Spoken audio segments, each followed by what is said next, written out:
new study just came out, and honestly, it is one of the most disturbing things that I've read in a long time. And the weird part is, a lot of women knew this already. I think that's part of it that's just so shocking. Women have been saying this forever.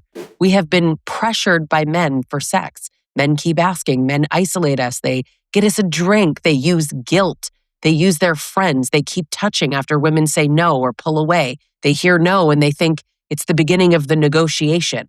And every time that women say this, there's some clown saying, well, are you sure that he knew? Are you sure that you really said no? Are you sure that he understood? Maybe she gave him mixed signals, right? Maybe it's just awkward communication. Are you sure? No. In this study, the men were anonymously asked about the strategies that they used to get sex from women they knew did not want sex and did not consent. They knew that the women were reluctant. They knew that they were non-consenting. And what they admitted is what women have been trying to explain the whole time.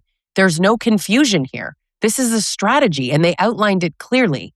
So in this video, I'm going to break down exactly what this study found, the tactics that men admitted to using, why the anonymity in the survey really matters, and why this needs to change the entire conversation around consent. Why this "I didn't know" garbage is often the most convenient lie in the room. My name is Lisa Sonni. I'm a certified relationship coach. I'm the author of 5 books. I specialize in toxic and abusive relationships, and I help women exit and heal from abusive relationships with men. Hit subscribe because on my channel, I expose all of their tactics and I help women see things clearly. Now, I want to get into the article itself, right? It's called Isolate, Inebriate, Intimidate, and Repeat. And this study surveyed 2,689 men in the US and Canada between the ages of 18 to 34. The anonymity is important here, okay? Men will admit all kinds of things when they don't think that they'll get caught. They were repeatedly told throughout the survey that their responses could not and would not be linked back to them. That matters so much. Illegal behavior can be identified. They're not going to admit it. This is a secure place where they can admit and confess the worst things they've done, and nobody's going to hold them accountable. We all know how abusive men love to not be held accountable. So the researchers avoided any loaded language, right? They didn't use things like assault or grape. For those that don't know that word, because it's kind of a Instagram and TikTok word, take off the G and we soften the word for the algorithm, okay? They asked these men about the strategies that they used to get sex from women who did not want sex. That would very clearly imply, that they knew that the woman did not want sex. They are outlining their experiences when they were presented with a no or pushback. Women they had no prior romantic or sexual history with, so not long-term partners. That's probably a conversation for another day. Not my girlfriend gave me mixed signals. I'm talking women they recently met who were reluctant or non-consenting. This matters, okay? You need to understand the study. Now, in my experience, most men in comment sections don't actually know how to read or analyze studies. And this isn't going to be a tutorial because on my channel, we don't dumb things down for men. Now, the number is actually horrifying, but we need to say it accurately because when we're not precisely accurate, the men latch on and derail the entire conversation. So in this anonymous sample, 95.1 of men reported using at least one of the strategies that were outlined, okay? So just any one of the entire list to get sex from a woman who did not want it. Now, that doesn't mean all men or 95% of all men. It means 95% of the men surveyed. But if you know how numbers and surveys work, that is representative of a larger picture, nearly 3,000 men. Many surveys only have 1,000 people. So this is an interesting number. Men are not going to latch on to this and try to discredit the whole conversation. If you want to do that, go argue with your mom because the grown-ups are talking, okay? The women are talking. The point is that that is a disturbing number of men. They're sitting here anonymous. The wording is neutral, and they wanted to give their side, right? But a shocking number admitted to coercive and forceful strategies. That tells us something. Women are not being dramatic. Women are reporting this is happening to them, and everybody's like, oh, come on, I don't know any man that does this. And 95% of men who were studied in this admitted openly to doing it, as long as you didn't make them feel bad about it, right? As long as we softened the language. They're happy to commit the act, but they don't want to be called the thing. And that should make everybody deeply uncomfortable. If you're not uncomfortable with that, I question you. Now, what was the most common strategy? It was telling her whatever she wanted to hear, right? That's not jumping out of an alley. He's not attacking her. It's just saying whatever he needs to say in the moment, lie to her without any thought or regard for not getting actual consent. That matters. Now, a lot of sexual aggression doesn't look like the stranger danger story that women are constantly being taught, right? It's charming. It's persuasion. I, for some unknown reason, have engaged in conversations online with men where they're asking, well, what's the difference between persuasion and coercion? And to be fair, not a lot of difference when you're talking to a coercive man, because he sees repetitiously asking her to do it and wearing her down as persuasion when it is the literal definition of coercion. Persuading means she literally changed her mind. You gave a good argument, you made a point, and so she was persuaded. Asking someone repeatedly or making them feel like they can't say no or lying to someone to make them think you're someone that you aren't, that's just coercion. That's so clearly coercion. But men like this, you get false reassurance and I'm not really like that. I really like you. Oh, you're so nice. We don't have to do anything. Just come upstairs for a minute. Let's have a drink. I just want to get to know you. I just want to talk. He says these things because he wants her to lower her guard, right? He's hoping that he can make her feel safe enough to get her alone. And once she's isolated, the strategy changes. You think this is a misunderstanding? A lot of men will respond with, well, what did she think was going to happen? She went to his apartment. Okay, he said he didn't want to do anything, but come on, we all know men. Do we? What happened to not all men? What happened to men are not liars? We can't paint them all with the same brush. So we're supposed to assume that he's lying or telling the truth? Or are we supposed to be cautious? Because cautious seems to be misandry. So what are women supposed to do? Guys who use they use these strategies, they want access. They don't care how they get it. They keep asking after she says no. Nearly half of the respondents repeatedly asked her to have sex. And honestly, I think that gets minimized. I don't think people talk about what that feels like. It's annoying. No, it's not harmless. And I want to make an interesting kind of comparison, and it's not even a good enough comparison, but it's the one I can come up with. Men who complain about their wives nagging them, right? My God, you're such a nag because she asks you to take the garbage out, which is your job, 5 times, right? But you're not actually taking it out. That's not annoying, right? That men will call that abuse. Men will literally complain constantly about their wives. She's such a nag. But you can ask her 5 times for sex, and that's just persuasion, right? I love how we can paint the same behaviors with a different brush. But the difference is that one, in a committed relationship, you're asking him to participate in household chores in a house that he lives in versus repeatedly asking a woman you've just met for something she's already told you no for. Not taking no for an answer is crazy behavior. That is abusive. You are literally wearing someone down. And honestly, they're trying to turn no into some kind of negotiation, right? Oh, women like the chase. Women like when they're respected. Women like when they say no to accept that. And what's the worst thing that can happen if she says no and you accept the no?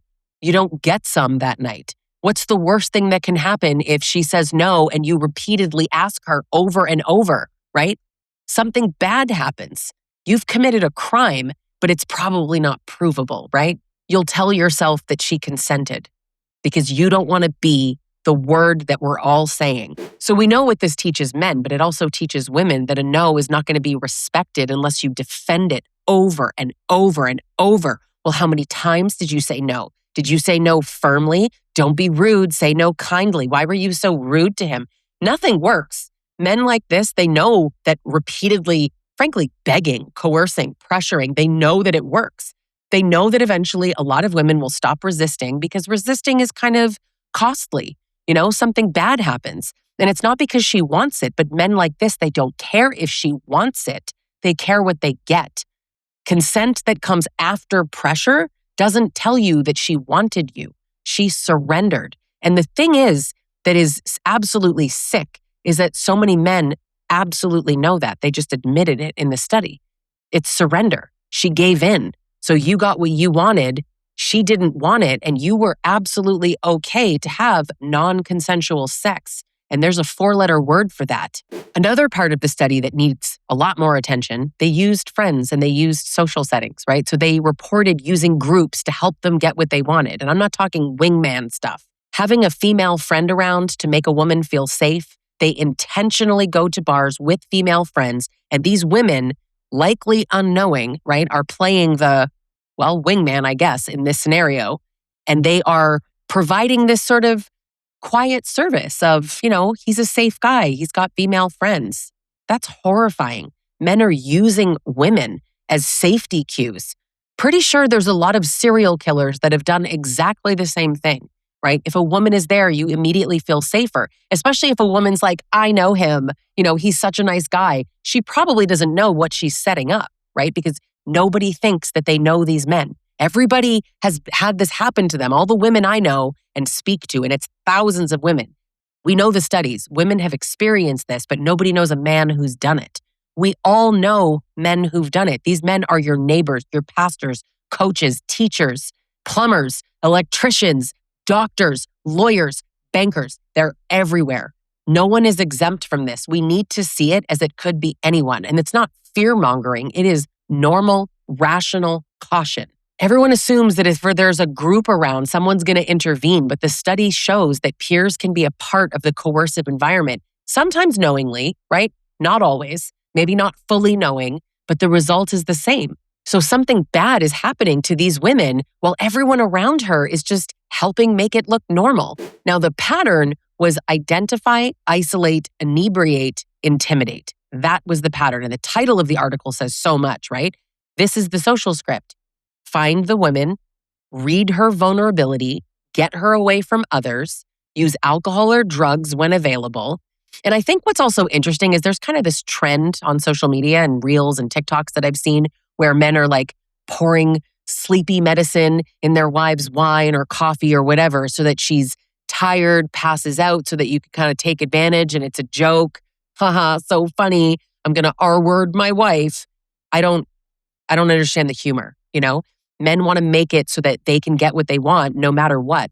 So the joke of drugging or inebriating your wife to get some, not a far leap from what's actually happening in dating culture where men are using drugs and alcohol to lower her inhibitions and see if they can get her to do something. Because you know that a sober woman wouldn't say yes to you. You're using it and you see it as a tool. And most men don't even see this as a problem. What I'm describing is like, yeah, that's dating culture. You will see it in the comment section, I guarantee it, unless I block them. Depends on my mood the day that this posts. But this is a sequence, and we know this in our bodies, right? There's a moment in the situation where like you realize the room doesn't feel safe anymore. But if you've already had drugs or alcohol, what's next? Now, the main point that I think is just so important for people to sit with, the men knew that she didn't want it. That matters, right? They reported that the woman made excuses. The woman directly said she's not interested. They physically moved away. They tried to be out of reach. Some women were too drunk or too high to do or say much. They're not unclear signals. Those are incredibly clear. My children know to stay away from that kind of thing. These are refusals. They're also signs of fear, discomfort, or incapacity. And this whole men are just bad at, reading signals. Well, then don't tell me that men are smart or logical or leaders. If men are bad at reading signals, if you're telling me that men are morons, which I don't agree with, but you're telling me that, right? This is what men say constantly. Men are just bad at these things. Okay, well, the excuse falls apart because they read these women perfectly fine when they wanted to get access. They just didn't care. Men have read these women perfectly when they are able to get something they want. They see the vulnerability, they see hesitation, they read the isolation. In fact, they isolated her. They saw the opportunity. They see resistance as something to overcome. It's a challenge. And this whole men are just hunters. You mean predators? Is that what you're saying? You're calling them hunters, but a better word for that sounds like predator. And again, not all men, right? Is it all men or isn't it all men? Because we constantly are taught from men to watch out for men. But then don't watch out for men because then you're a misandrist. But an article like this, you're never going to call me a misandrist again. You want to know something truly wild? A lot of men in the study saw themselves as good at getting what they wanted. They're complimenting themselves. They're like, yeah, I'm a good player. I'm good at this. And honestly, men's dating coaches today, there's men that teach these behaviors and they think this is a skill that men should know and men should use because it works. And that's the point. That's what this is about. That's life. The study found that men who rated themselves as better than other men at getting what they wanted sexually reported using the most forceful and coercive strategies. That should make you want to barf. Because for a lot of these men, this is an achievement, right? She said no, and I got her to not say no. I got her to do it anyway. I knew she didn't want to, but I got her to comply. But you hide behind this she said yes crap. That's what you use to tell yourself you're a good guy. It's part of his self-image and his ego, right? He doesn't have to go home and say, I just violated someone. All he sees is, I got what I wanted. And we can't even talk about this without talking about the entitlement of disgusting men like this. The woman's unwillingness is not the end of the pursuit, it's the challenge. He feels like efficient at this. He's skilled, he's successful, he's better than other men, right? That's not attraction. It's a conquest and it's disgusting. The motivation was often actually simple, horrible. I'm going to tell you why these men said that they did it, right? Women will not be surprised. And I would argue men are not going to be surprised. You might play surprised, but too many men have done this. Men said that they did it because they were horny. They said that they did it because the opportunity was there. Those are the top two reasons. Sit with that. Do you hear me? They were horny and there was an opportunity. That's it. It's that simple.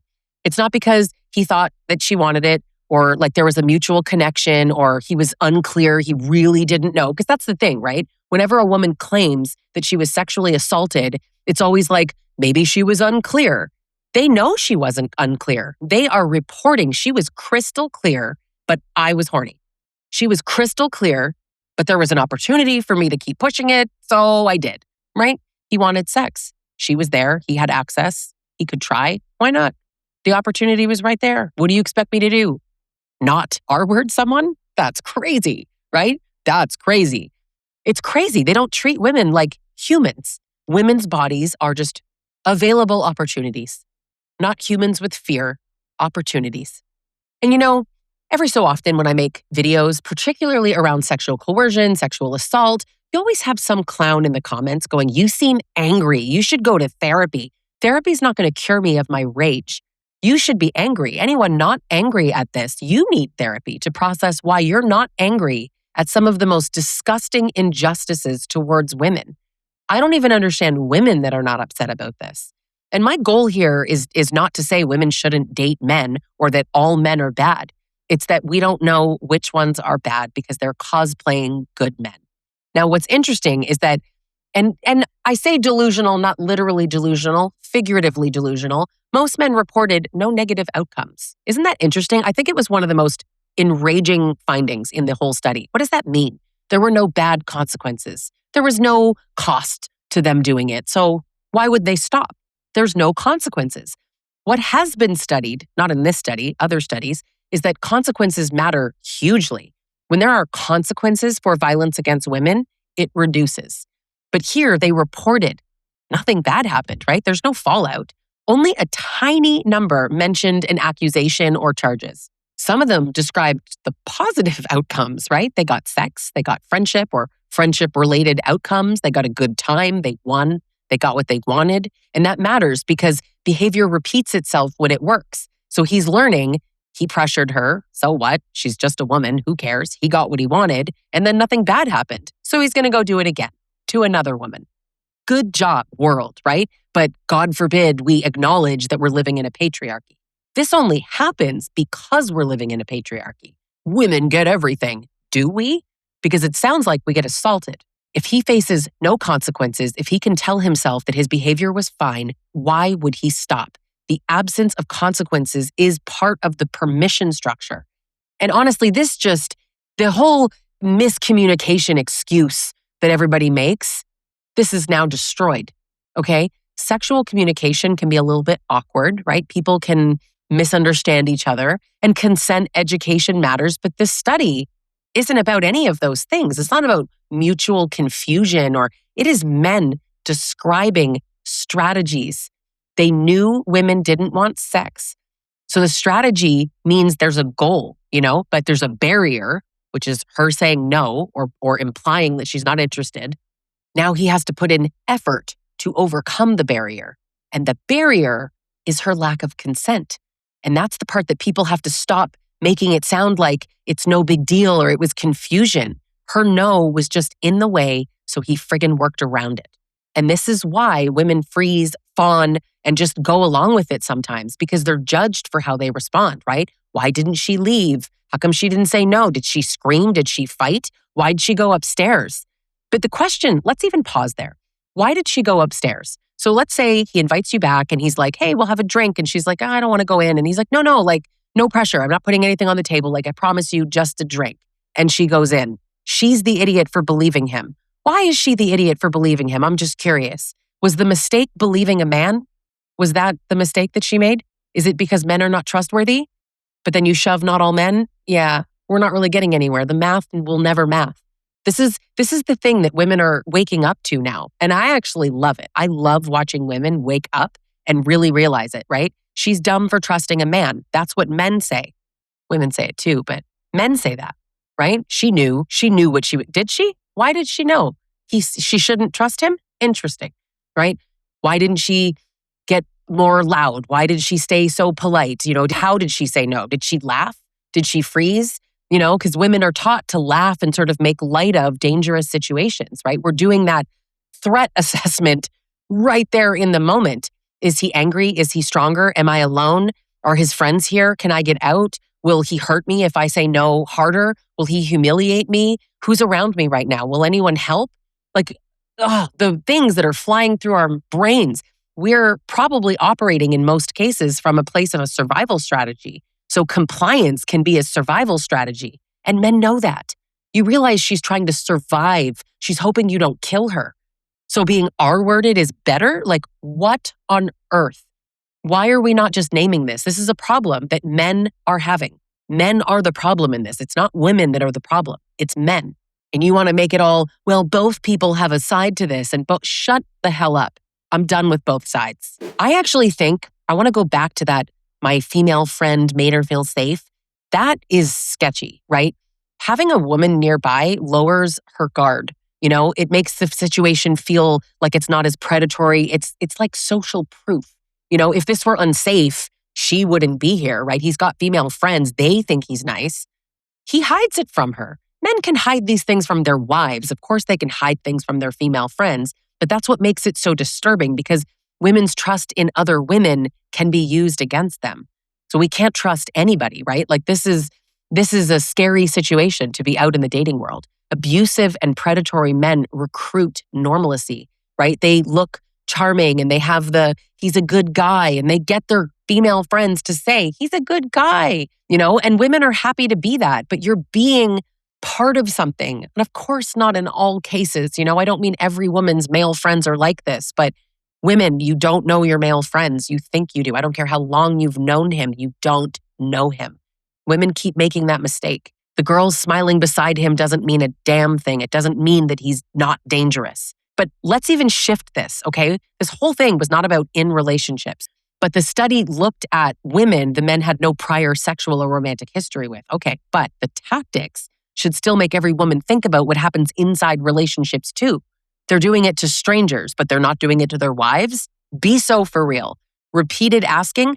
Every video that I have ever made on the topic of sexual coercion has dozens, hundreds of women in the comment section saying, that happened to me. Me too. We all know the sulking, the anger, the pressure. He touches her after he pulls away. He tells her what he wants her to hear. He'll change. He'll help more around the house. I love you, baby. You're so special. He makes her feel guilty. He treats her like saying no is unfair, right? And this whole men need sex, all these things that they use, they act like they understand science or biology. And they trick women who also may not know. They use alcohol. They use their exhaustion against women. They use the relationship itself as leverage. So sexual coercion inside relationships is still coercion. Marriage doesn't mean it's like a friggin' subscription service and you can just have access to her whenever you want. And when I make videos on this, there's always a man. In fact, there's dozens of them in every comment section going, then he should be able to cheat. He should have open access to her no matter what. She should never get to say no. Are we asking men that before marriage? Not that they would half the time tell the truth, but you really need to understand if someone is willing to accept your no. And even then, most men would, of course, yeah, absolutely. How many times am I allowed to say no? For what reason? You know what a lot of people say, sex is part of relationships. So's kindness, Steve. So's kindness. So is basic human decency, Tom. Yeah, just so you know. So you can't have sex and not have kindness and partnership. That's what most women want. Not all. So apparently, go find the women who are open to being treated badly and would still want to sleep with you. But good luck, because I've never met one. I've never spoken to one. It's insane that men think that that's out there and that they're entitled to that. But circles you back to the entitlement piece, right? The culture teaches men that women's resistance is something that they are meant to overcome, right? Men are taught to chase and persist and win her over, get the girl, close the deal, don't take no for an answer. Dating coaches teach when she says no, here's what you do instead. Here's how you shift, neg her, insult her, whatever, be dominant, be confident. And women are taught to be nice. We don't want to hurt a man's feelings. We don't want to make him feel rejected. Stay polite, manage his mood, because if you don't say no nicely enough, he's going to freak out and call you a name or get angry or throw a drink or hurt you. But if you don't say no firmly enough, he could attack you, and then it would be your own fault because you didn't say yes or no in the way that you meant. It is crazy making. All of this just means that men are entitled and that women have been conditioned to give in. Women are trained to absorb this garbage, and then women end up harmed, and then society acts confused or just denies that it happened. But the hard truth is that men understand consent. They understand no and discomfort and reluctance, certainly when they are on the receiving end of it. They understand drunk and fear and hesitation. They get it all, but they just don't treat it like it's the deciding factor, right? Their desire is the deciding factor, the opportunity, their ego, all of it, the strategy that they create to actually execute this plan. And that is what it is a plan, is right here for us all to see. He absolutely assaulted her, and then he called it success. Now, while I could ramble all day about how angry I am at this study, I am unsurprised by it completely. But the message for women, what we really need to take from this, is that you need to trust your body. And if a situation starts to feel unsafe, it probably is. There's a phenomenal book called The Gift of Fear by Gavin de Becker. I recommend everybody read that book. If you're at a bar, if you're out, if you're anywhere, and a man is trying to separate you from your friends, if he keeps giving you drinks, he's not just generously buying you drinks, he's trying to get you to be drunk. If he's saying all the right things, but his behavior keeps escalating, just notice it. If he makes you feel rude for saying no, notice that. If you've got female friends around or even male friends around him that are like, come on, he's such a nice guy. Why does he need witnesses doing his bidding for him? That's weird. That's behavior of his friends trying to help him get hooked up. That's gross. Super gross. You don't have to make your refusal more comfortable for him. And to the rest of the world, stop asking women why they didn't prevent it better and start asking men why the hell they are using strategies to get sex from women who have already said no. The study is disturbing as hell because it already confirms what women know. Men are not confused by no, they're challenged by it and they strategize around it. They use charm and isolation and friends and persistence, intimidation. And when it works, they pat themselves on the back and tell them they didn't violate anyone. That's garbage. Name the behavior, name the entitlement. Subscribe if you're not already. And if you have been with a man like this, if you have a pattern of being in abusive and toxic relationships or you're struggling to get out of one, you can work with me one-on-one or join any of my group coaching programs. Thanks so much for watching, and I will catch you in the next video.